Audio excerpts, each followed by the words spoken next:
Selamat pagi dan selamat sejahtera kepada doktor dan rakan-rakan sekalian. Nama saya Sam Wai Kong dan ahli kumpulan saya adalah Chow Sing Xuan dan Wong Ming Zhen.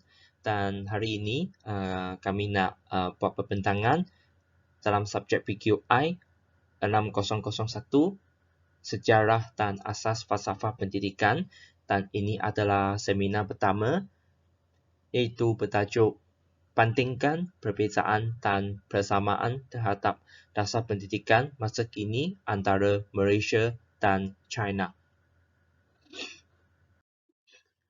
Sebelum kami masuk ke kandungan yang lebih mendalam, saya ingin menunjukkan isi kandungan kami. Dan pertama adalah pendahuluan, dan seterusnya adalah falsafah pendidikan Malaysia dan China.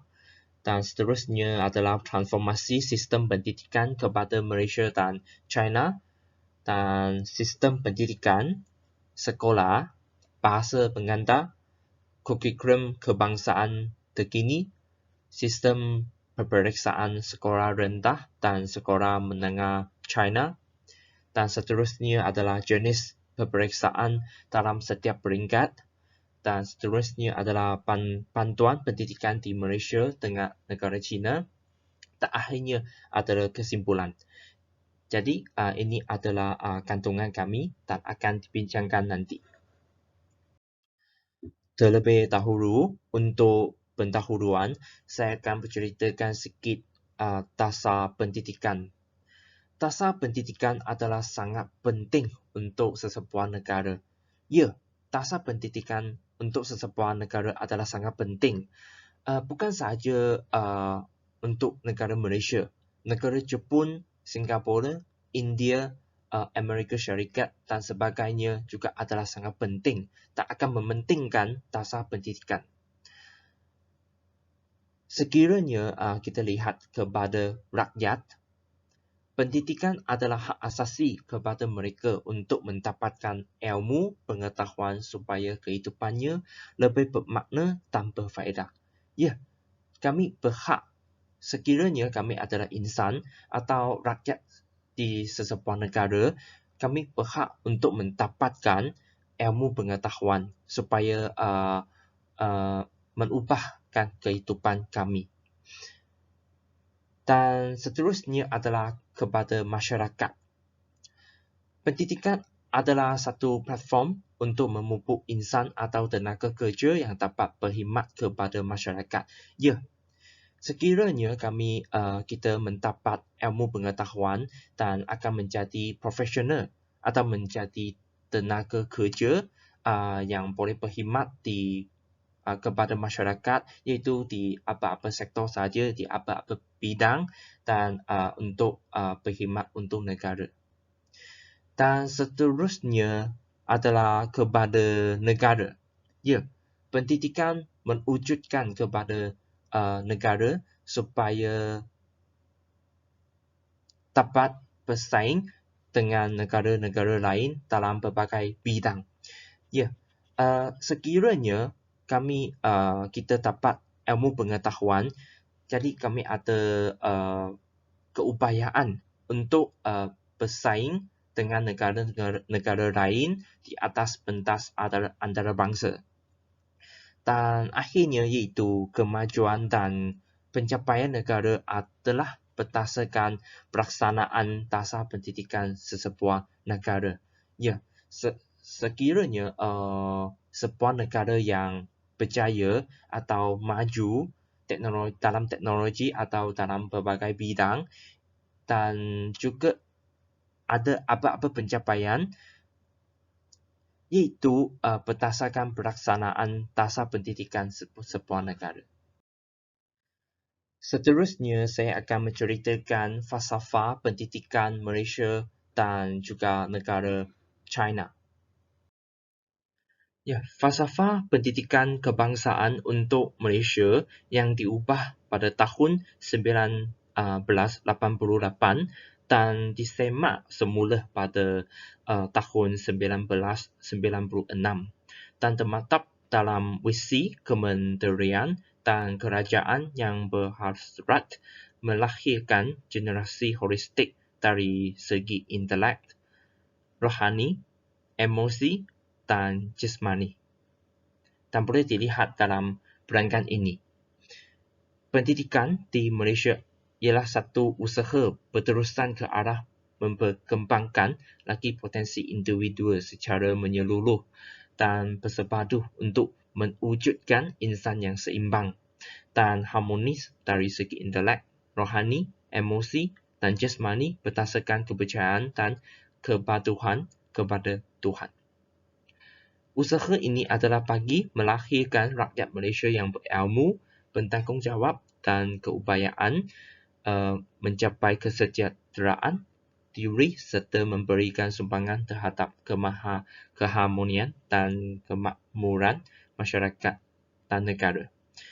Dan ini adalah sangat penting sebab falsafah kami adalah mementingkan untuk mewujudkan insan yang seimbang dan harmonis.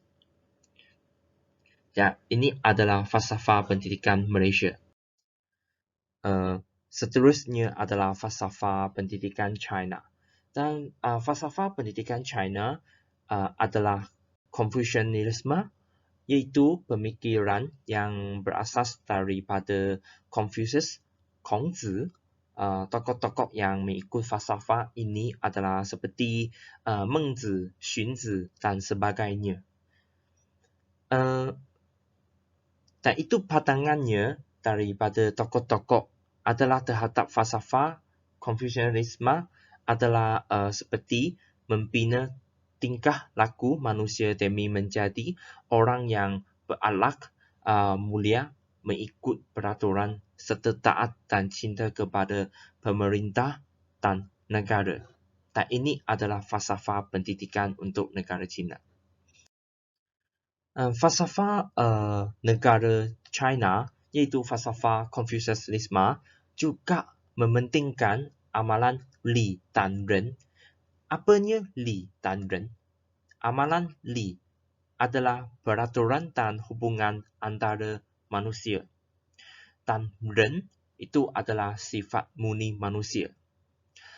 Falsafah di negara China iaitu falsafah Confucianisme juga menegaskan pendidikan adalah proses untuk memupuk kesempurnaan tingkah laku manusia. Dan seterusnya kami akan melihat kepada perbandingan antara falsafah Malaysia dan falsafah di negara China. Perbezaan dan persamaan falsafah pendidikan antara negara Malaysia dan China. Ini adalah jadual yang menunjukkan perbezaan antara falsafah pendidikan Malaysia dan falsafah pendidikan di negara China.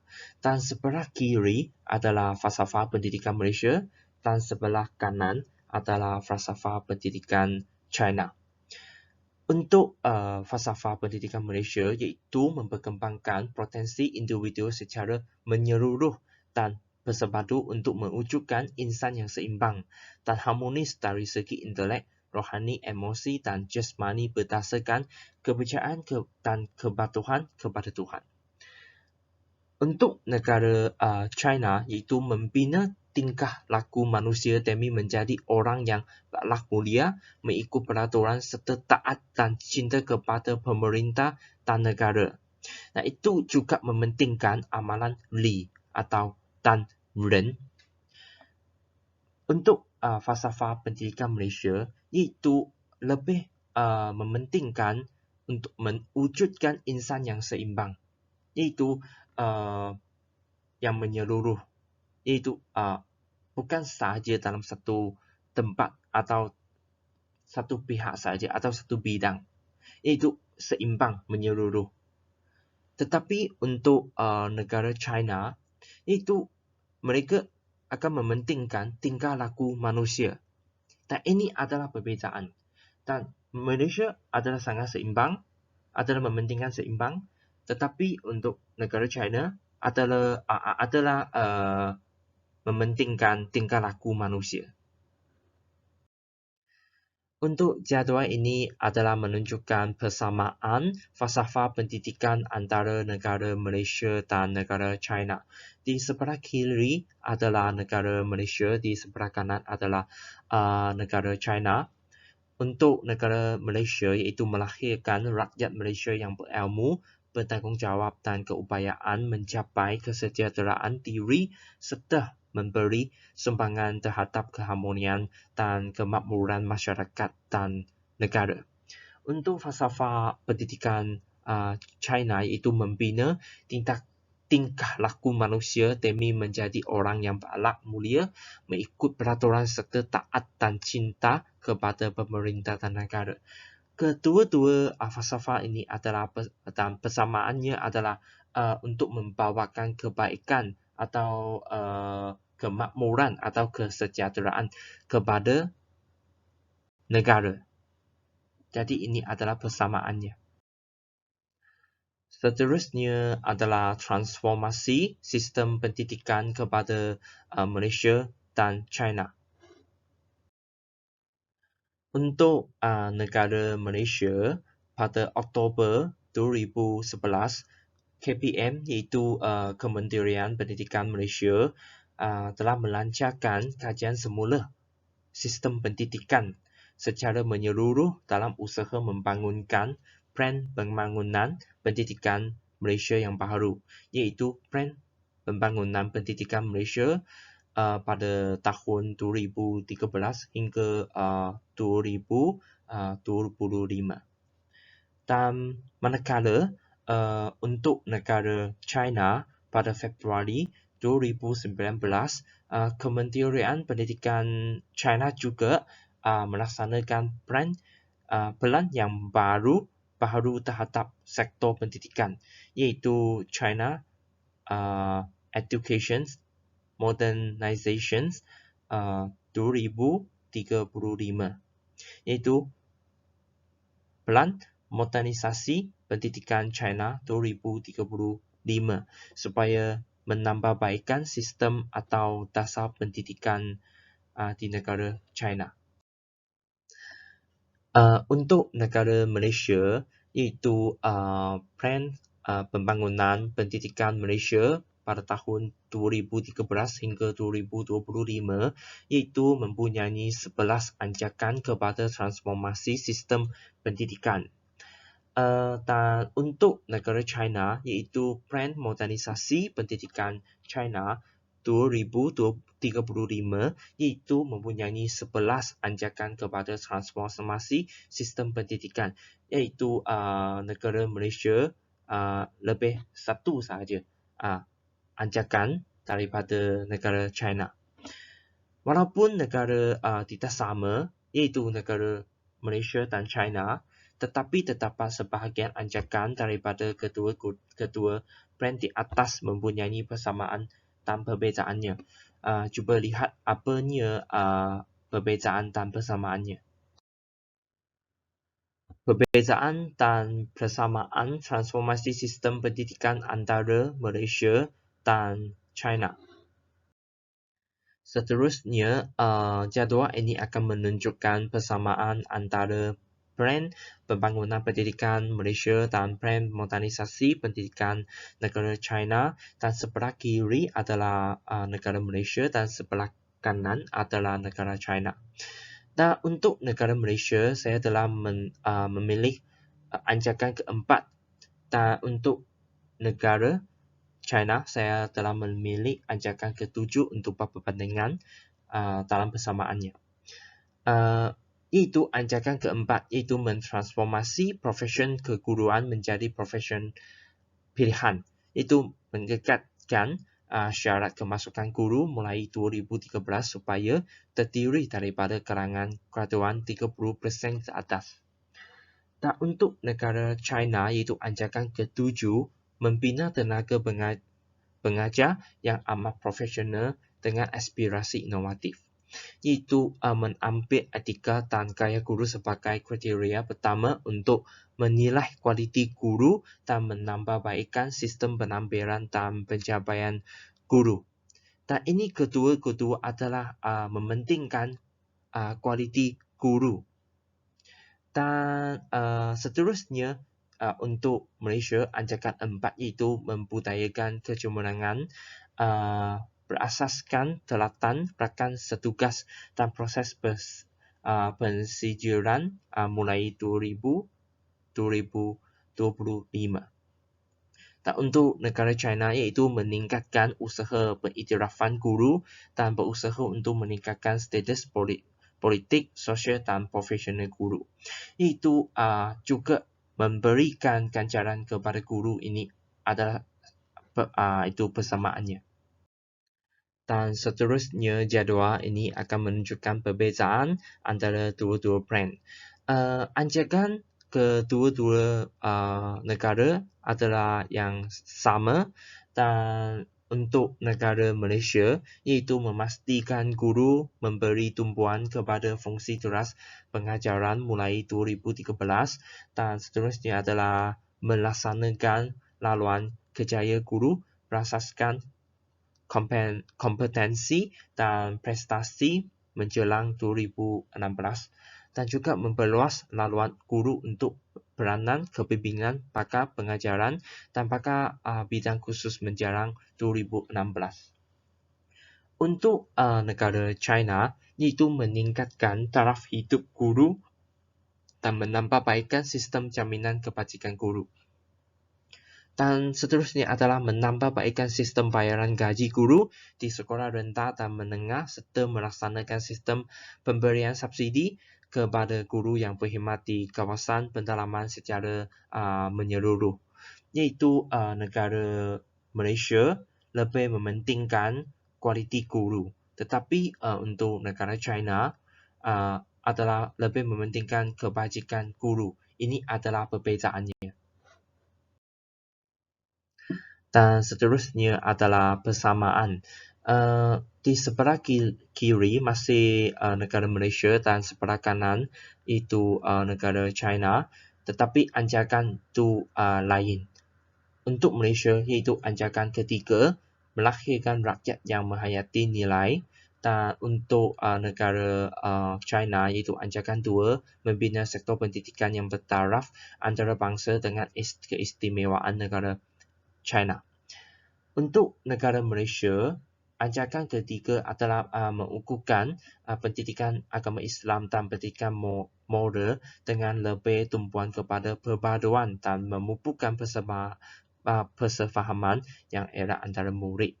Untuk negara China, itu memupuk semangat patriotisme, mengukuhkan penanaman akhlak, meningkatkan ilmu dan pengetahuan, memupuk semangat perjuangan dan meningkatkan tahap pemikiran pelajar secara berterusan. Kedua-duanya adalah menghargai semangat perpaduan dan patriotisme. Ini adalah persamaannya. Sebab untuk negara adalah memupuk semangat perpaduan antara kaum, tetapi negara China itu memupuk semangat patriotisme, iaitu adalah sama saja. Untuk seterusnya untuk Malaysia iaitu membangunkan murid secara holistik dengan mengukuhkan keperluan penyertaan murid dalam satu sukan, satu kelab, satu badan beruniform. Untuk negara China iaitu mementingkan aspek intelek, sikap jasmani, kebudayaan, keupayaan untuk mendapat memupukkan pelajar yang seimbang. Ya, ini juga adalah persamaan. Ya, untuk Malaysia yang membangunkan murid secara holistik. Untuk negara China iaitu memupukkan pelajar yang seimbang. Jadi ini adalah persamaannya. Dan seterusnya juga adalah persamaan, tetapi adalah anjakan Malaysia adalah anjakan 7, untuk negara China adalah anjakan 8. Untuk negara Malaysia iaitu memanfaatkan ICT bagi meningkatkan kualiti pembelajaran di Malaysia. Untuk negara China itu mempercepatkan perbaharuan pendidikan dalam era maklumat. Untuk negara Malaysia itu menyediakan akses internet dan persekitaran pembelajaran maya melalui satu pestari net bagi ke semua 10,000 sekolah.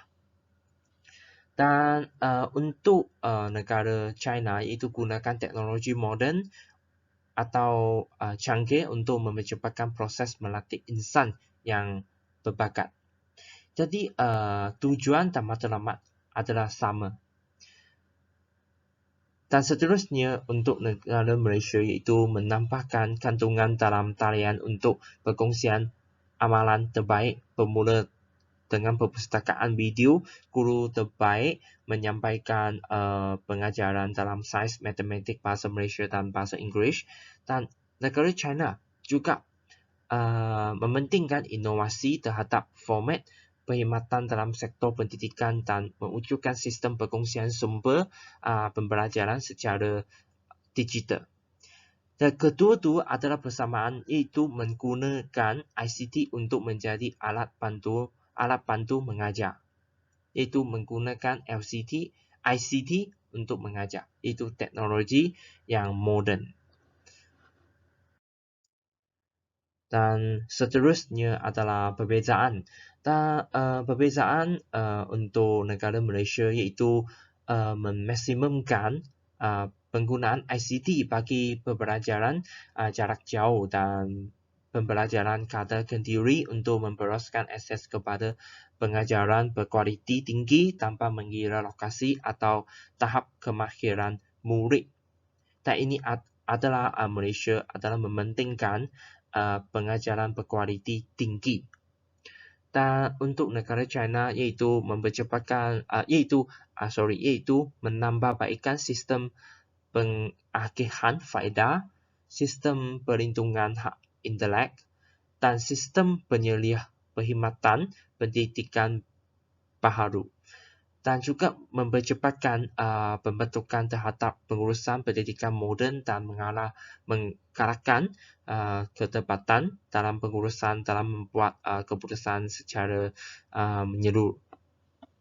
Itu untuk negara Malaysia lebih mementingkan kualiti pembelajaran melalui ICT. Tetapi untuk negara China iaitu lebih mementingkan keselamatan dan pengurusan yang berkaitan dengan ICT. Iaitu ini adalah perbezaannya. Untuk ketiga-tiga link ini adalah link yang saya dapatkan informasi dan maklumat yang tentang plan modernisasi pendidikan negara China 2035. Dan seterusnya saya akan menjemputkan Xing Xuan untuk meneruskan pembentangan. Dipersilakan. Saya Xing Xuan, saya akan teruskan dengan sistem pendidikan kebangsaan antara negara China dengan negara Malaysia. Dan dalam sistem pendidikan kebangsaan saya telah bahagikan kepada 4 kategori. Pertama ialah sistem pendidikan, kedua ialah sekolah, ketiga ialah bahasa pengantar, keempat ialah kurikulum kebangsaan terkini. Saya akan mula dengan sistem pendidikan Malaysia. Sistem pendidikan kebangsaan di peringkat sekolah di bawah kategori institusi pendidikan kerajaan terdiri daripada pendidikan prasekolah bagi murid yang berumur dari 4 hingga 6 tahun. Bagi pendidikan rendah, bagi tempoh 6 tahun tetapi yang boleh tamat diikuti dalam tempoh antara 5 hingga 7 tahun.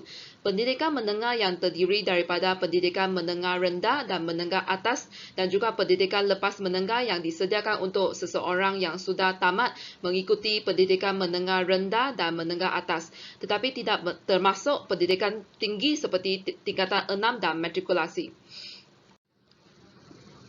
Bagi pendidikan prasekolah dari Malaysia, pendidikan prasekolah adalah bagi murid yang berumur dari 4 hingga 6 tahun bertujuan untuk memperkembangkan potensi secara menyeluruh, menguasai kemahiran asas dan memupuk sikap positif sebagai persediaan kemasukan ke sekolah rendah. Dan bagi pendidikan rendah adalah untuk murid-murid yang berumur 6 hingga 12 tahun yang telah mencapai umur 6 tahun pada hari pertama bulan Januari dalam tahun persekolahan semasa anak itu didaftarkan sebagai murid di sekolah rendah dalam tahun itu dan terus menjadi murid di sekolah rendah sepanjang tempoh pendidikan wajib termasuk kanak-kanak bukan warga negara. Pendidikan rendah ini menggunakan bahasa kebangsaan sebagai bahasa pengantar utama serta wajib melaksanakan kegiatan kokurikulum di sekolah bermula pada tahun 3 hingga tahun 6.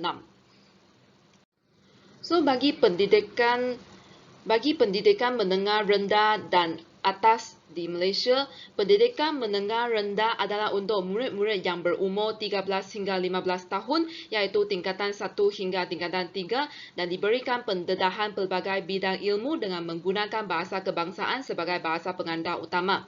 Dan pendidikan menengah atas disediakan kepada murid-murid berumur 16 hingga 17 tahun, iaitu tingkatan 4 hingga tingkatan 5, menjurus kepada aliran sastra, sains, agama, teknik, vokasional dan kemahiran termasuk menyediakan murid-murid untuk melanjutkan pelajaran ke peringkat pendidikan tinggi atau alam pekerjaan. Pendidikan menengah rendah dan pendidikan menengah atas adalah untuk memastikan murid mempunyai kemahiran berfikir secara kritis, kreatif, inovatif, mempunyai nilai jati diri kenegaraan yang tinggi serta menguasai sekurang-kurangnya 2 bahasa utama, iaitu bahasa Melayu dan bahasa Inggeris. Seterusnya, pendidikan lepas menengah walaupun dia bukan wajib untuk pelajar, tapi dia juga disediakan kepada pelajar iaitu tingkatan 6 dan juga matrikulasi. Bagi program tingkatan 6 KPM adalah untuk menyediakan peluang pendidikan pra-universiti yang mantap dan berkualiti melalui sukatan pelajaran, spesifikasi ujian dan pentaksiran yang menepati piawai bagi meningkatkan keupayaan diri murid dari segi intelektual, daya kepimpinan, jati diri dan semangat yang tinggi sebagai persediaan untuk melanjutkan pelajaran ke institusi pengajaran tinggi di dalam atau di luar negara. Program matrikulasi KPM adalah untuk memastikan pembangunan potensi pelajar Bumiputera melalui pendidikan pra-universiti yang berkualiti untuk melayakkan mereka melanjutkan pelajaran ke peringkat ijazah pertama di IPT di dalam dan di luar negara dalam bidang sains, teknologi dan profesional. Program ini menawarkan program matrikulasi 1 tahun PhD bagi jurusan sains, perakaunan dan aliran teknikal yang dilaksanakan selama 1 tahun dan program matrikulasi 2 tahun PDT yang dilaksanakan selama 2 tahun khusus bagi jurusan sains sahaja. So, bagi sistem pendidikan China, pendidikan di China dibahagikan kepada bahagian yang berbeza yang perlu lulus untuk dinaikkan pangkat dalam kelas baru. Ia dibahagikan kepada 3 tahun tadika, juga 5 hingga 6 tahun sekolah rendah dan 3 hingga 6 tahun sekolah menengah. Ini adalah tahap pendidikan wajib bagi setiap pelajar. Selepas ini, pelajar boleh memilih pendidikan tinggi dalam pelbagai bidang. Pendidikan diperlukan dan percuma untuk warga China berumur 6 hingga 15 tahun walaupun ibu bapa perlu membayar yuran untuk buku dan pakaian seragam. So, dalam sistem pendidikan China, pendidikan prasekolah atau penjagaan kanak-kanak sering dianggap sebagai bahagian penting dalam pendidikan kanak-kanak. Ia tersedia untuk kanak-kanak yang berumur lebih daripada 2 tahun. Sekolah-sekolah ini melibatkan kanak-kanak dalam pelbagai aktiviti yang penting untuk pertumbuhan akademik. Sekolah prasekolah tidak wajib di beberapa kawasan. Bahasa Cina diajar di sekolah-sekolah ini sebagai bahasa ibunda mereka. Bagi pendidikan rendah di sekolah Cina bermula pada usia 6 hingga 7 tahun. Di sekolah pendidikan rendah disediakan tanpa kos. Sekolah Cina berbeza dengan sekolah barat dalam banyak cara. Pada hari-hari awal, para pelajar diajar bahasa Cina dan matematik yang juga dipanggil The Big Two. Kanak-kanak dalam fasa ini juga mengarahkan beberapa aktiviti tambahan seperti muzik, seni, tarian dan lain-lain. Selepas itu, bagi pendidikan menengah di negara China, pendidikan pertengahan bermula pada umur 12 hingga 18 tahun. Dibahagikan kepada sekolah menengah rendah dan sekolah menengah kanan di sekolah awam China.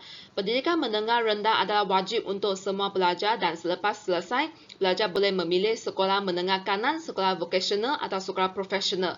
Pelajar China menghadiri kelas 5 atau 6 hari seminggu dari awal pagi, kira-kira pukul 7 pagi hingga awal petang, pukul 4 petang atau lebih. So, selepas kenal tentang sekolah di kedua-dua negara, sekarang saya mahu mengenalkan tentang bahasa pengantar di Malaysia dan juga China. Bagi bahasa pengantar di Malaysia, bahasa kebangsaan sebagai bahasa pengantar utama dalam sistem pendidikan kebangsaan bertujuan untuk memupuk perpaduan dalam kalangan rakyat Malaysia yang berbilang kaum dan agama melalui penggunaan bahasa Melayu.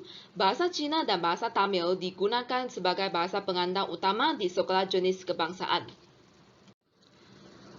Dalam sistem pendidikan China, mereka menggunakan bahasa Mandarin yang juga dikenali sebagai Putonghua, yang merupakan bahasa kebangsaan Guoyu negara China. Istilah Putonghua lebih lazim digunakan di China. So, selepas mengenal tentang bahasa dan juga sekolah kedua-dua negara, sekarang saya hendak kongsi tentang kurikulum kebangsaan terkini antara Malaysia dengan China. Bagi kurikulum kebangsaan terkini di Malaysia, KSSM iaitu Kurikulum Standard Sekolah Menengah adalah kurikulum kebangsaan terkini. Kurikulum Standard Sekolah Menengah KSSM ialah suatu program pendidikan yang menyeluruh dan bersepadu dari segi struktur, kandungan, pendekatan serta bahan pengajaran dan pembelajaran. Matlamat KSSM adalah untuk memperkembangkan potensi setiap individu secara menyeluruh dan bersepadu meliputi aspek jasmani, emosi, rohani dan intelek bagi melahirkan modal insan yang seimbang, harmonis, berakhlak mulia, kreatif, inovatif serta memiliki kemahiran insaniah bagi menghadapi cabaran abad ke-21. Unsur-unsur pengetahuan, kemahiran dan nilai disepadukan dalam semua aktiviti kurikulum dan co-kurikulum. Kurikulum ini menyediakan murid untuk melanjutkan pendidikan dan atau untuk memasuki alam kerjaya. KSSM mula dilaksanakan secara berperingkat bermula dengan tingkatan 1 mulai tahun 2017. Manakala bagi kurikulum kebangsaan terkini di China adalah pemikiran Xi Jinping. Pemikiran Xi Jinping adalah seperangkat kebijakan dan cita-cita yang dikembangkan oleh Sekretaris Jenderal Parti Komunis Tiongkok Xi Jinping yang sebagai usaha Parti Komunis untuk mengetengahkan individu berpengaruh dalam pentadbirannya kepada kanak-kanak seawal usia 7 tahun, sekaligus membina generasi patriot baharu. Pemikiran Xi Jinping ditambah dalam kurikulum kebangsaan ketika Ogos 2021 bertujuan untuk memupuk kejayaan sosialisme berlandaskan moral intelektual, fizikal dan nilai estetika yang meluruh. Dan ini adalah jadual tentang perbezaan dan persamaan negara Malaysia dan China. Bagi perbezaan, pendidikan wajib dan percuma dalam Malaysia adalah 11 tahun dan China 9 tahun. Dan bahasa pengantar Malaysia bahasa Melayu sebagai bahasa kebangsaan dan negara China bahasa Mandarin sebagai bahasa pengantar. Dan kurikulum kebangsaan terkini, Malaysia menggunakan KSSM dan China menggunakan pemikiran Xi Jinping. Dan bagi persamaan, pendidikan prasekolah, pendidikan rendah, pendidikan menengah, Malaysia dengan China hampir sama. Pendidikan prasekolah juga berumur 4 hingga 6 tahun. Pendidikan rendah adalah 6 hingga 12 tahun. Pendidikan menengah adalah 13 hingga 17 atau 18 tahun. So, ini adalah part yang saya bentangkan dan saya akan bagi Ming Zhen teruskan dengan part yang dia sampaikan. Saya Ming Zhen, saya akan menyambungkan report tersebut. Seterusnya ini ialah sistem peperiksaan Malaysia dan China. Sistem peperiksaan sekolah rendah dan sekolah menengah China. Mengikut notis pemantapan pengurusan peperiksaan di sekolah pendidikan wajib, telah meluluskan undang-undang pendidikan bagi mengekan tekanan berganda. Bagi sekolah rendah tahun 1 dan tahun 2, peperiksaan kertas telah dibatalkan. Seterusnya, bagi tahun 3 sampai tahun ke-6 hanya mempunyai peperiksaan hak akhir dalam setiap semester. Bagi sekolah menengah rendah, di sini sekolah menengah rendah bermaksud seperti Form 1, Form 2, Form 3 di China, peperiksaan pertengahan boleh dijalankan mengikut kesesuaian. Ini bermaksud sekolah sendiri atau ada mempunyai pemilihan sendiri. Mereka boleh pilih menjalankan peperiksaan pertengahan ataupun langsung tiada peperiksaan pertengahan. Dan seterusnya, ujian mingguan, ujian bulanan dan ujian tropikal dan sebagainya telah dilarangkan oleh kerajaan China. Sebelum murid-murid di China memasukkan sekolah menengah, biasanya tiada peperiksaan diperlukan. Sekolah menengah adalah wajib kemasukan semua rakyat China. Ujian pemilihan hanya dijalankan oleh sekolah menengah swasta dan sekolah yang berprestasi tinggi sebab mereka ada standard sendiri. Ujian ini boleh dibahagi kepada dua format, ujian kertas dan ujian temu tugas. Dalam ujian kertas akan disediakan 3 kertas termasuk bahasa dan matematik. Setiap mata pelajaran dikira 100 markah sebagai markah penuh. Masa ujian akan diambil sepanjang 1 jam.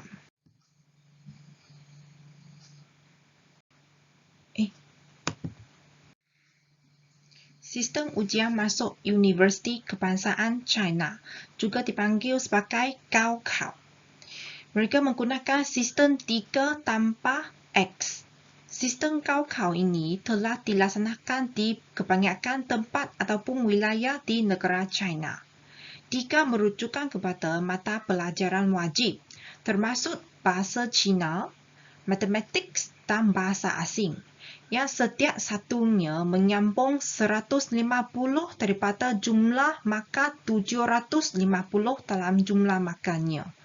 Seterusnya, X bermaksud pelajar boleh memilih mengikut kemampuan mereka sendiri. Satu mata pelajaran daripada satu ada sains sosial, termasuk sains politik, sejarah dan geografi. Ataupun sains semula jati, termaksud fizik, kimia dan biologi, yang menyambungkan 300 markah daripada jumlah markah 750 juga. Jika pelajar memilih sains semula jadi, maka dia akan mengambil ujian matematik yang agak sukar juga, termasuk lengkung dan persamaan, vektoran dan geometrik berbejel, konsep kamiran pasti, teorem asas kalkulus, aplikasi mudah kamiran pasti, matematik aruan, prinsip pengiraan, pemboleh ubah rawat dan taburannya. Bagi calon kumpulan etnik kecil di Tibet, Xinjiang, Mongolia Dalam, Qinghai dan Jilin, maka kesusasteraan mereka terdiri daripada ujian kesusasteraan Cina yang lebih mudah. Dan subjek pilihan mengenai kesusasteraan Tibet, Mongolia, Jewel dan Korea masing-masing dikira 75 mata. Namun, sebahagian pentadbiran wilayah negara China telah melaksanakan sistem fleksibel untuk memilih subjek yang akan diuji. Ini menyebabkan sistem Gaokao menghasilkan beberapa sistem yang berbeza, seperti Shanghai melaksanakan sistem 3 tambah 3, sebaliknya sistem 3 tambah X. Gambar raja di bawah menunjuk kepada penggunaan kertas peperiksaan Gaokao di berbagai wilayah dan berbagai pentadbiran tempat China pada tahun 2021. Tengok di sini, Beijing, Tianjin, Shanghai, Zhejiang menggunakan kertas peperiksaan sendiri. Kertas soalan autonomi untuk semua mata pelajaran. Seterusnya, Hebei sampai Shandong, mereka menggunakan kertas peperiksaan kebangsaan baharu 1. Seterusnya, Hunan sampai Guangdong menggunakan kertas peperiksaan Gaokao baharu pertama. Lepas tu, Liaoning sampai Chongqing menggunakan kertas peperiksaan Gaokao baharu kedua. Seterusnya, wilayah autonomi Guangxi sampai wilayah autonomi Tibet, mereka menggunakan peperiksaan kebangsaan A, dan Shaanxi sampai Jiangxi, mereka menggunakan kertas peperiksaan kebangsaan B. Gambar raja terakhir di sini, Henan sampai wilayah autonomi Uyghur, mereka menggunakan kertas peperiksaan kebangsaan B. Ke atas semua ini bermaksud Gaokao mereka mempunyai beberapa jenis kertas peperiksaan. Ini ialah sistem peperiksaan sekolah rendah dan sekolah menengah Malaysia. Pentadbiran berasaskan sekolah PBS, satu pentadbiran yang bersifat holistik iaitu menilai aspek kognitif, afektif dan psikomotor selaras dengan falsafah pendidikan kebangsaan dan kurikulum kebangsaan. Terdiri daripada 4 komponen iaitu pentadbiran bilik darjah PBD, pentadbiran pusat PP, pentadbiran aktiviti jasmani, sukan dan kurikulum PHSK, serta pentadbiran psikometrik. Pentadbiran bilik darjah PBD ini ialah pentadbiran formatik yang dilaksanakan seiring dengan PNP untuk mentadbir perkembangan pembelajaran murid. Mereka tengok assessment for learning, assessment as learning, assessment of learning. Seterusnya kita tengok PP, pentadbiran pusat, pentadbiran yang dilaksanakan oleh sekolah menggunakan instrumen pentadbiran, tugasan, pantauan, penskoran dan jadual pre-grading yang disediakan oleh LP iaitu Lembaga Peperiksaan. Terus bagi PAJSK, ini ialah ditampil, direkod dan dilaporkan melalui pengitaan, pelipatan dan pencapaian murid dalam aktiviti sukan, kurikulum serta ekstrakurikulam. Ini tengok di dalam ataupun di luar bilik darjah mengikut keupayaan murid. Seterusnya, PPSI, pentadbiran psikometrik. Suatu kaedah yang digunakan secara sistematik untuk mengumpul maklumat yang menggambarkan trait psikologi iaitu attitude dan personality murid. Seterusnya kita tengok jenis peperiksaan dalam setiap peringkat. Bagi sekolah rendah, ujian pencapaian sekolah rendah UPSR telah dibatalkan. Seterusnya sekolah menengah iaitu PT3 pentadbiran tingkatan 3, calon sekolah murid tingkatan 3 mengikut kurikulum kebangsaan di sekolah yang mendaftar dengan KPM. Mereka mesti telah mencapai umur 14 tahun. Kita ada pendidikan asas vocational PAV, ini untuk mentadbirkan pendidikan asas vocational. Lepas tu SPM, Sijil Pelajaran Malaysia, ini untuk calon yang murid tingkatan 5 yang mengikut kurikulum kebangsaan di sekolah, mereka calon mesti mencapai umur 16 tahun. Lepas tu bagi SVM, Sijil Vocational Malaysia, ini bagi murid di Kolej Vocational Kementerian Pendidikan Malaysia ataupun Institut Latihan Kemahiran Awan ILKA dan Institut Latihan Kemahiran Swasta LIKS yang mendaftar dengan KPM dan mengikut kurikulum standard Kolej Vocational hendak melaksanakan pentadbiran pusat. Sijil Pelajaran Malaysia Ulangan, ini bagi calon-calon mereka nak buat ulangan dalam sijil ataupun peperiksaan tersebut. Peperiksaan pra-universiti, ini ialah STPM. Keadaan pentadbiran STPM terdiri daripada peperiksaan bertulis, berpusat dan kerja khusus KK. Wajaran peperiksaan bertulis berpusat adalah antara 60 hingga 80%, manakala wajaran untuk KK adalah di antara 20 hingga 40%. Peperiksaan bertulis berpusat dijalankan pada hujung pengkau 1, pengkau 2 dan pengkau 3, manakala KK pula dijalankan pada mana-mana pengkau yang ditentu bagi kertas yang diperkenaan.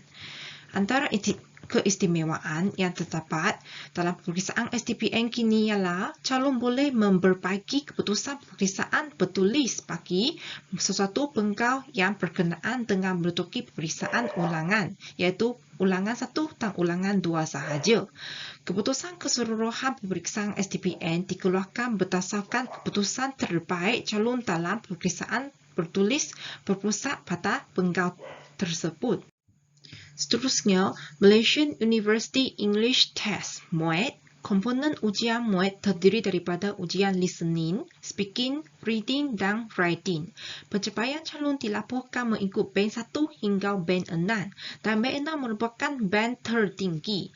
Setiap band mempunyai deskriptor masing-masing. Seterusnya, STAM. Calon sekolah murid tingkatan 6 telah diperakui mengikut kurikulum Ma'had Buat Al-Azhar Al-Sharif yang dipersetujui antara pihak Kementerian Pendidikan Malaysia dengan pihak Al-Azhar Al-Sharif Kahirah Mersil. Calon sekolah ataupun persendirian benar menduduki peperiksaan SPM dan mereka mesti mencapai umur 18 tahun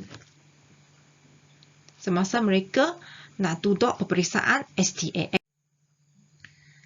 Sekarang nak membandingkan persamaan dan perbezaan antara sistem peperiksaan Malaysia dengan negara China. Pertama ialah mengurangkan peperiksaan. Bagi negara China, peperiksaan kertas telah dipataukan kepada tahun 1 dan tahun 2 dan tahun 3 ke atas hanya peperiksaan akhir dalam setiap semester sahaja.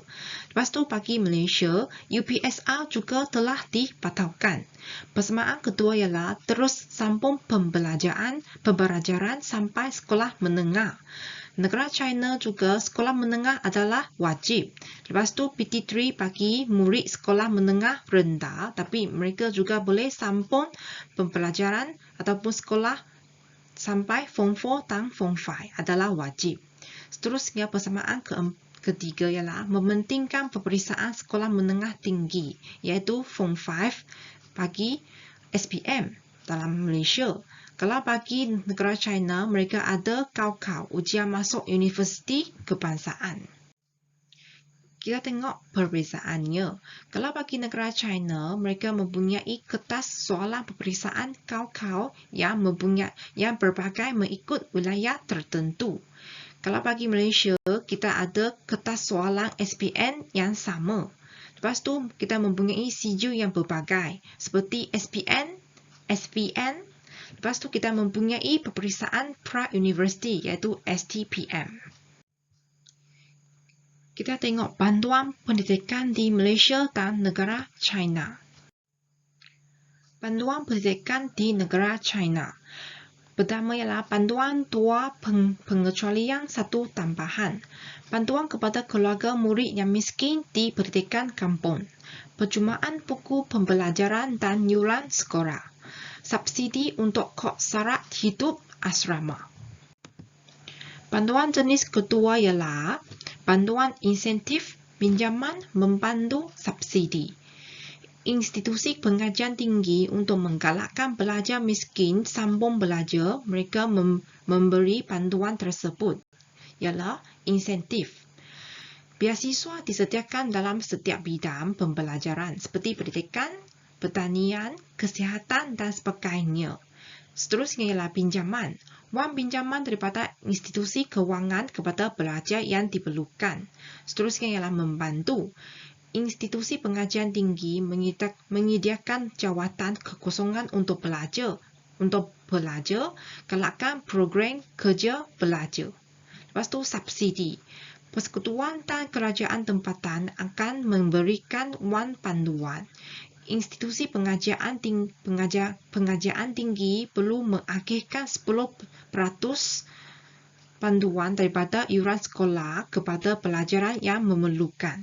Seterusnya ialah kekurangan, mengurangkan iuran pembayaran pelajar. Seterusnya sampai panduan pendidikan di Malaysia.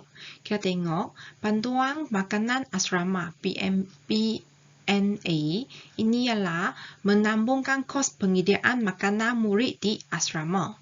Rancangan makanan tambahan 1 Malaysia ini untuk memastikan setiap murid mendapat bekalan susu dan makanan seimbang. Seterusnya, panduan persekolahan, pelajaran dan pengangkutan murid. Ini ialah menabung kos perjalanan dan pengangkutan murid yang tinggal di asrama. Lepas tu, panduan khas awam persekolahan 1 Malaysia. Ini diberikan kepada murid bagi membantu ibu bapa berkaitan dengan persediaan kelengkapan untuk anak-anak ke sekolah. PCG ini memastikan proses PNP dapat dijalankan ataupun dibangun dengan lancar. Panduan bayaran tambahan persekolahan PPTP ini menabung kos perkhidmatan dan kebutuhan tambahan yang disediakan di sekolah dalam aspek pendidikan, sukan, permainan, kurikulum dan aktiviti pembangunan. Lepas tu, panduan sukan sekolah memastikan aktiviti kesukanan dapat dilaksanakan dengan lancar. Lepas tu, panduan makanan prasekolah PNP memastikan setiap murid prasekolah mendapat makanan yang seimbang.